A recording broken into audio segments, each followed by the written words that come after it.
ఈ వీడియో చూసే ముందు ఓం నమ శివాయ అని కామెంట్ చేయండి. మన హిందువులకు అత్యంత పవిత్రమైన పండుగల్లో శ్రీరామనవమి పండుగ ఒకటి.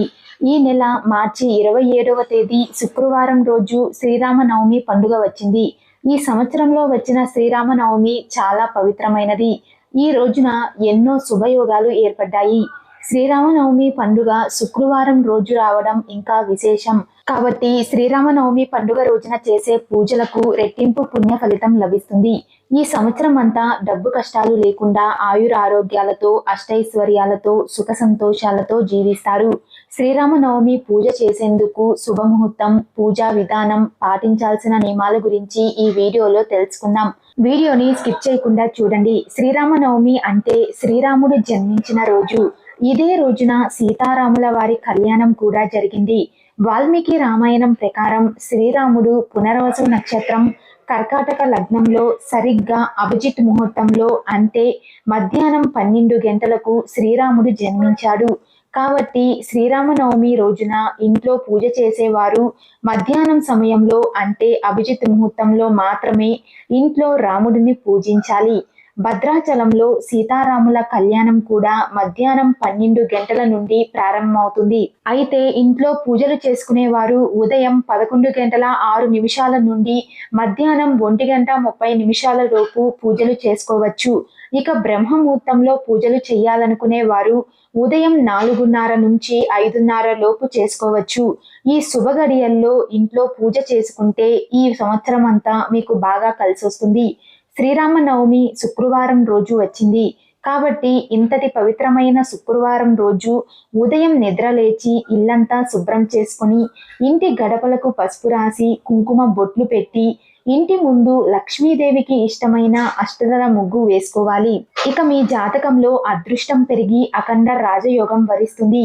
ఈ పండుగ రోజున ప్రతి ఒక్కరూ తప్పనిసరిగా రామాలయానికి వెళ్ళాలి. కాబట్టి ఉదయాన్నే రామాలయానికి వెళ్ళి ఇంటికి వచ్చిన తరువాత మధ్యాహ్నం సమయంలో ఇంట్లో పూజ చేసుకోవాలి.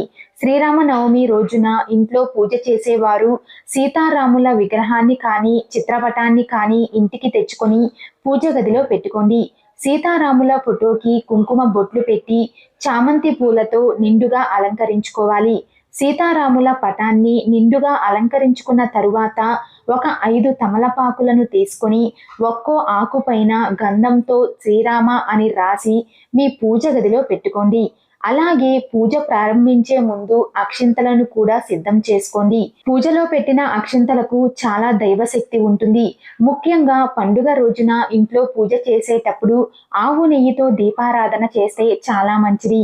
విశేషంగా శ్రీరామనవమి రోజున మట్టి ప్రమిదల్లో కానీ పిండి ప్రమిదల్లో కానీ దీపారాధన చేస్తే ఊహించలేనంత ఐశ్వర్యం మీ కుటుంబానికి చేరుతుంది. సీతారాముల వారి ఆశీర్వాదంతో ఈ సంవత్సరం అంతా భోగభాగ్యాలను అనుభవిస్తారు. ఇక పూజలో నైవేద్యంగా అరటి పండ్లు, వడపప్పు, బెల్లం పానకాన్ని సిద్ధం చేసుకోండి.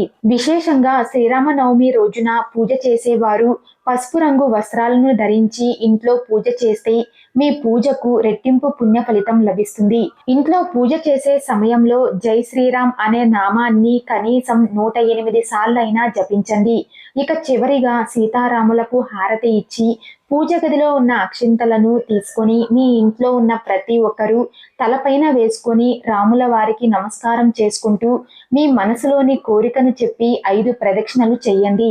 ఈ విధంగా రాముడిని పూజించి చూడండి. ఈ పరాభవనామ సంవత్సరం అంతా ఆయురారోగ్యాలతో అష్టైశ్వర్యాలతో జీవిస్తారు.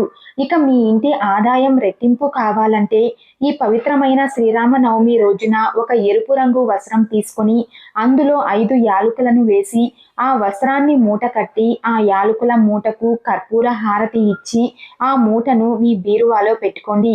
ఇక ఈ సంవత్సరం అంతా మీ ఇంటి ఆదాయం రెట్టింపు అవుతుంది. మీ భర్త సంపద బాగా పెరుగుతుంది. అలాగే శ్రీరామనవమి రోజు సాయంత్రం సమయంలో ఇంటి ముందు తప్పకుండా 2 దీపాలు వెలిగించాలి. ఈ దీపాలను రామజ్యోతులని అంటారు. ఈ 2 దీపాల్లో మొదటి దీపం శ్రీరాముల వారికి, రెండవ దీపం సీతమ్మ తల్లికి అంకితం చేయబడింది. లక్ష్మీదేవి స్వరూపమే పార్వతీదేవి. కాబట్టి ఈ శ్రీరామనవమి పండుగ రోజున ఏ ఇంటి ముందైతే 2 దీపాలు వెలుగుతూ ఉంటాయో అలాంటి ఇళ్లల్లో లక్ష్మీదేవి తిష్ట వేసుకుని కూర్చుంటుంది. కటిక పేదరికాన్ని అనుభవిస్తున్న వారు ఈ సంవత్సరం అంతా ఆకస్మిక ధనలాభాలు పొందాలనుకుంటే శ్రీరామనవమి రోజున ఇంట్లో పూజ చేసే సమయంలో రామరక్ష మంత్రాన్ని చదవండి. ఈ మంత్రానికి ఉన్న శక్తి అంతులేనిది. ఆ శక్తివంతమైన మంత్రం ఏమిటంటే ఓం శ్రీం హ్లీం క్లీం రామచంద్రాయ శ్రీం నమః అనే మంత్రాన్ని 21 సార్లు చదివితే మీ ఇంట్లోకి వెంటనే ధనలక్ష్మీదేవి అడుగు పెడుతుంది. ఇక మీ ఇల్లంతా కనకవర్షంతో నిండిపోతుంది. అలాగే అనారోగ్య సమస్యలతో బాధపడేవారు శ్రీరామనవమి రోజున ఇంట్లో పూజ చేసేటప్పుడు శ్రీరామ శరణం నమః అనే మంత్రాన్ని 108 సార్లు జపించండి. అనారోగ్య సమస్యలన్నీ తొలగిపోయి మంచి ఆరోగ్యం సిద్ధిస్తుంది. శ్రీరామనవమి రోజున విశేషంగా ఒక తమలపాకు దండను తయారు చేసి హనుమంతుడికి సమర్పించండి. మీ మనసులోని కోరికలన్నీ ఖచ్చితంగా నెరవేరుతాయి.